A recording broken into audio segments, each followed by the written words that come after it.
ஒரு அழகான பச்சை பசுமையான காட்டில் கிட்டு என்று ஒரு குட்டி முயல் வாழ்ந்து வந்தது. கிட்டு ரொம்ப சின்ன முயல், ஆனா அது ரொம்பவே புத்திசாலி. அதுக்கு ஓட ரொம்ப பிடிக்கும், யோசிக்கவும் ரொம்ப பிடிக்கும். ஒரு நாள் காட்டுக்குள் திடீர்னு ஒரு பெரிய சிங்கம் வந்துச்சு. அத பார்த்து காட்டில் இருந்த எல்லா விலங்குகளும் பயந்துட்டாங்க. இனி நம்ம என்ன பண்ண போறோம்னு எல்லாரும் கவலைப்பட்டாங்க. அப்போ குட்டி முயல் கிட்டு துணிவோட முன்னாடி வந்து சொன்னது, பயப்படாதீங்க, நான் ஒரு நல்ல வழி யோசிக்கிறேன். கிட்டு அந்த சிங்கத்தை கிட்ட கூட்டிட்டு போய் ஒரு ஆழமான கிணறு கிட்ட நிறுத்துச்சு.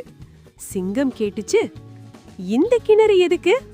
கிட்டு சிரிச்சுக்கிட்டே சொன்னது, இந்த கிணத்துக்குள்ள உன்னை விட பெரிய இன்னொரு சிங்கம் இருக்கு. சிங்கம் கிணத்துக்குள்ள எட்டி பார்த்தது. அதுக்குள்ள அதோட சொந்த நிழல் தெரிய வந்தது.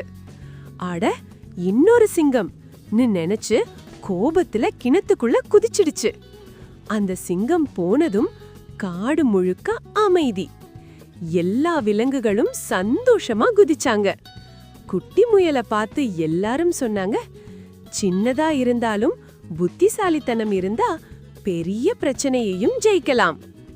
குட்டீஸ், இந்த கதை உங்களுக்கு பிடிச்சிருந்தா ஒரு லைக் பண்ணிடுங்க. இன்னும் நிறைய சின்ன சின்ன கதைகள் கேட்க மறக்காம சப்ஸ்கிரைப் பண்ணுங்க.